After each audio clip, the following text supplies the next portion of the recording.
Ayan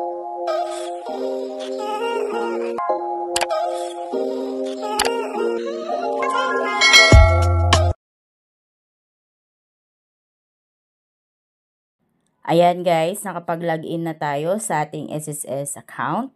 Pagka-login ninyo, makikita nyo na agad dito yung maternity benefit. Click natin yan. Then, makikita natin dito yung maternity notification. Ayan.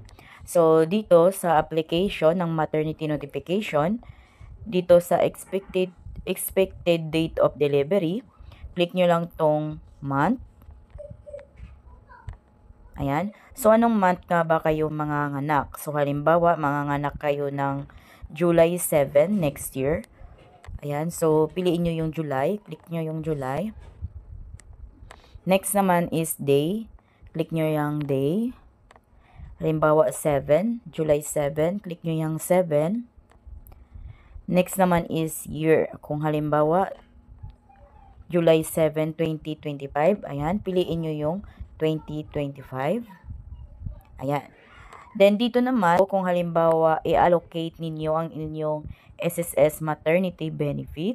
So, dito, click nyo lang itong my circle.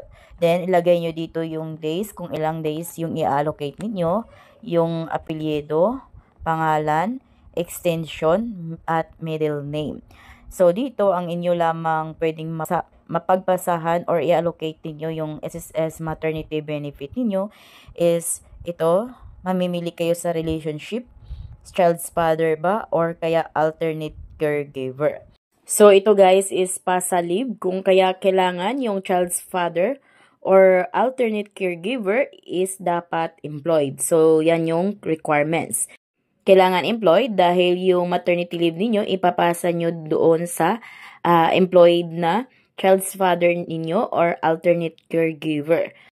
Bali, yung child's father or kaya alternate caregiver is pwede silang mag-leave sa company nila with pay. Ayan. So, sa SSS na ang magbayad doon sa employer. Then, yung employer naman ang mag-process nito. So, ang alternate caregiver is dapat related sa'yo. Then, kung halimbawa naman, hindi nyo i-avail yung pag-allocate ng inyong SSS maternity benefit, so, click nyo lang itong no. Ayan. So, pag ganyan, ibig sabihin yan na yung pinili ninyo. Ayan. Ngayon, click na natin yung next. Then, dito, nakalagay guys, reminders. Kailangan yung alternate caregiver must be relative within the 4th degree of consanguinity of your current partner sharing the same household. Next, child's father or alternate caregiver must be currently employed. Ayan, so kailangan din employed para maipasa yung leave ninyo. Then, allocation of maternity leave credits will be valid for live childbirth only.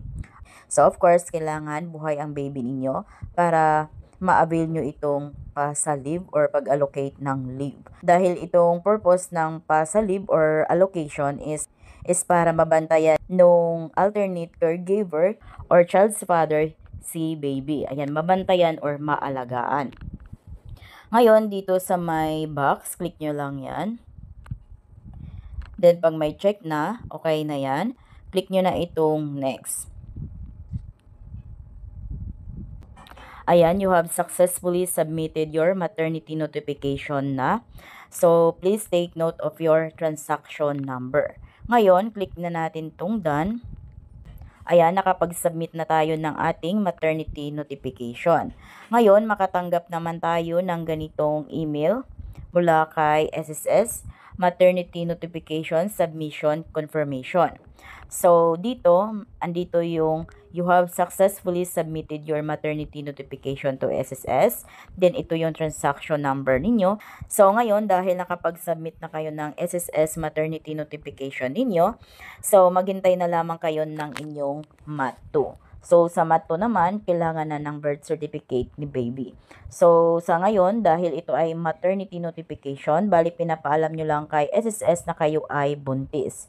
So, sa MAT2, kailangan may birth certificate na ni baby at yun na yung mag-process kayo ng maternity benefits ninyo through online din at doon nyo na makukuha yung inyong maternity benefits na pera kay SSS. So, dito sa maternity notification, wala kayong makukuhang benefits dito dahil nga ito ay notification lamang. Dito pala sa maternity notification online or MAT1, maraming nagtatanong dito kung paano nila malaman online kung yung MAT1 nila is approved or rejected. So, dito sa MAT1 online guys, ito ay automatic approve, hindi ito nare-reject dahil ito ay notification lamang kay SSS. So, pagka-submit nyo ng inyong maternity notification online, ito ay automatic approve. Hindi nyo na kailangan maghintay ng approve or rejected dahil ito ay automatically approve. Ngayon na nakapag-submit na kayo ng notification, maghintay na lamang kayo ng makapanganak kayo.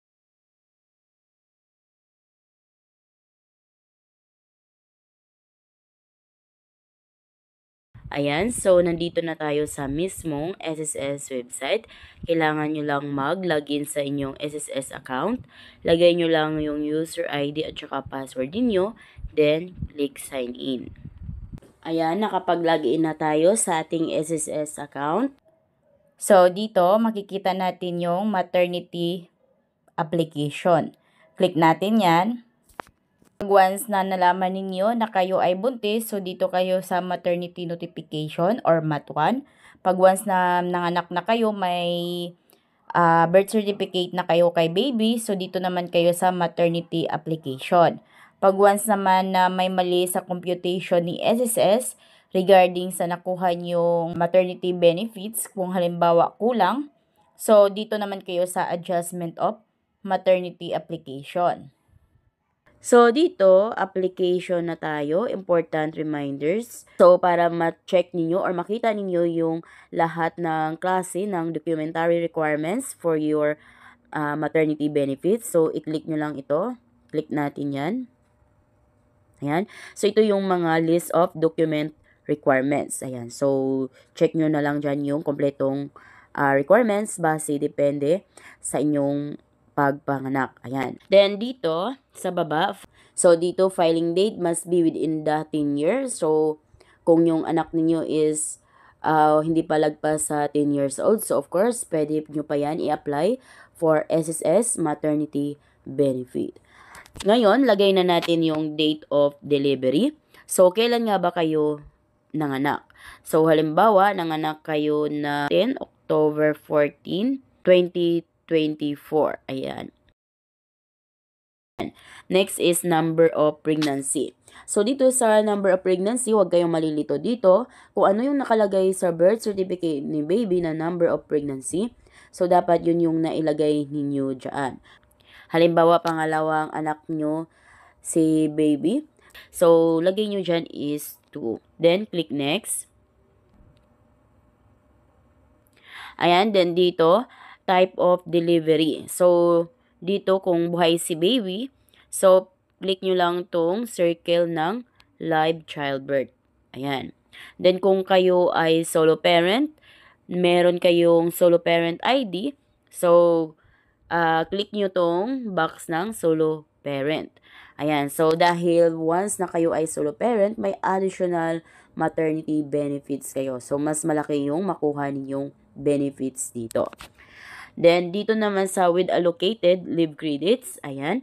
So, dito naman, kung halimbawa, ipapasa nyo yung leave credits ninyo or i-allocate ninyo sa asawa ninyo or sa alternate caregiver ninyo, yung leave credits ninyo, click nyo lang itong box ng with allocated leave credits. Then, dito sa may box, click nyo lang yan. Then, ilagay nyo kung ilang araw yung ipapasa leave ninyo.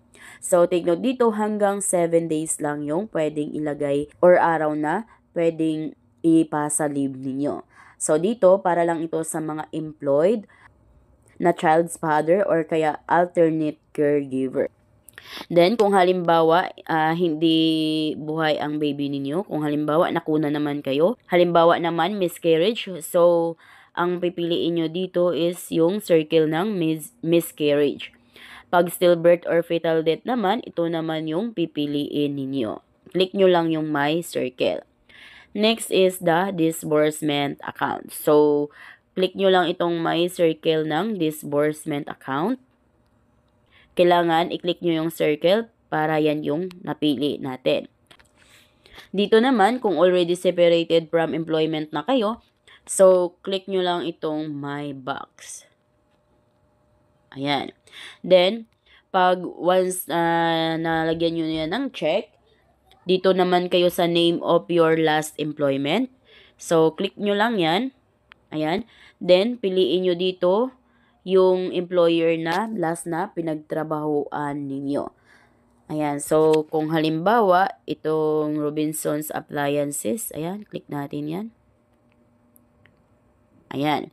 Then, automatic, mailagay dito yung employment details ninyo at saka employer number ninyo. Then, the employer address. Then, lagay nyo dito yung date of separation. Ayan. Then, after nyan, click nyo na itong next. Pero halimbawa, kayo naman ay self-employed or voluntary member na bago kayo magbuntis or matagal na kayong voluntary member or self-employed, so uncheck na natin yan. So, kailangan naka-uncheck lang yan. Click na natin tong next. Ayan. So, dito sa supporting documents na tayo, dito attach readable colored images in JPG or PDF format. Maximum file size is 3 MB lamang. So, hanggang 3 MB lang dapat yung file size or requirements na i-attach ninyo dito. So, paano naman kung pag-picture ninyo ng requirements or pag pina-scan copy nyo yung requirements ninyo is lagpas 3 MB. So, meron akong tutorial niyan guys. Search nyo lang ito sa YouTube. MB to KB Jubes Vlog. Lalabas na dyan yung vlog ko kung paano ninyo pababain ng 3 MB yung mga file size or kaya documents or requirements na ipapasa ninyo dito. So, dito, click nyo lang ito. Pag linik nyo yan, ayan, mag-a-attach na kayo ng files dito or yung requirements or yung birth certificate ni baby. Click natin yan. Ayan, then dito hanapin nyo yung birth certificate ni baby na pinicturan ninyo. Ayan. So, pag may nakalagay na check, ibig sabihin yan, pumasa yan sa standard na JPG or PDF format at saka yung 3 MB below yung size. Pumasa yan dito sa ni-required ni SSS na format. So, ngayon, click na natin tong next.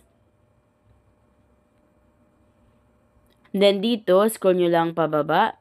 Ang nakalagay dito, kindly review carefully the information that has been provided. Ayan, so dito guys, number of days. Ayan, so swipe natin pa left side, 105. Then, estimated of amount of benefit.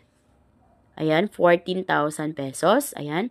Then, take note dito na estimated amount of benefit is not yet final. So, hindi yan yung final na amount na benefits na makukuha ninyo. So, nakadepende yan kung halimbawa may late payment kayo nung nagbabayad kayo ng contribution. So, mabawasan pa yung estimated of amount ninyo. So, dahil ang iba is ang ginagawa, buntis na sila, saka pa sila nagbabayad ng kanilang contribution. So, ilan sa mga months na yon is hindi na qualified, kung kaya di nakasali sa computation yung late payment na contribution. Next naman is, andito yung lahat ng mga details natin. So, double check nyo na lang yung mga information nyo dyan. Swipe nyo lang pa left side. Okay, dito naman sa pinakababa, attach documents. Then, ito yung proof of child's birth natin. So, swipe natin yan pa left side. Ayan. So, pwede nyo i-check. Click nyo lang yung view. I-check nyo kung yung naka-attach ba na files is, yun ba yung birth certificate ni baby. Ayan. So, double check nyo dito pala sa requirements guys, sa birth certificate baby, so kailangan may OR or official receipt na kayo. So yun yung bagong update ni SSS. Halimbawa naman, pag-iisahin ninyo yung dalawang files tulad ng birth certificate ni baby at saka yung resibo. So wag nyong pipicturan sabay-sabay or magkakasama ang birth certificate ni baby at saka yung resibo. So, ang gagawin ninyo, isa-isahin yung pipicturan, yung birth certificate ni baby at saka yung resibo. So, dalawang requirements yon. So, ang gagawin ninyo, gagamit kayo ng PDF file. Para yung dalawang files or dalawang requirements or dalawang picture is pag-iisahin ninyo is gumamit kayo ng PDF. So, pag once na naka-PDF na yan, so pag inopen ni SSS yung requirements na nandito ninyo, na naka-PDF, so dalawang requirements or dalawang picture ang makikita ninyo, which is the birth certificate ni baby at saka yung resibo. Ayan. Next is, scroll nyo lang pababa, dito sa my certification. So, dito sa my box, click nyo lang yan.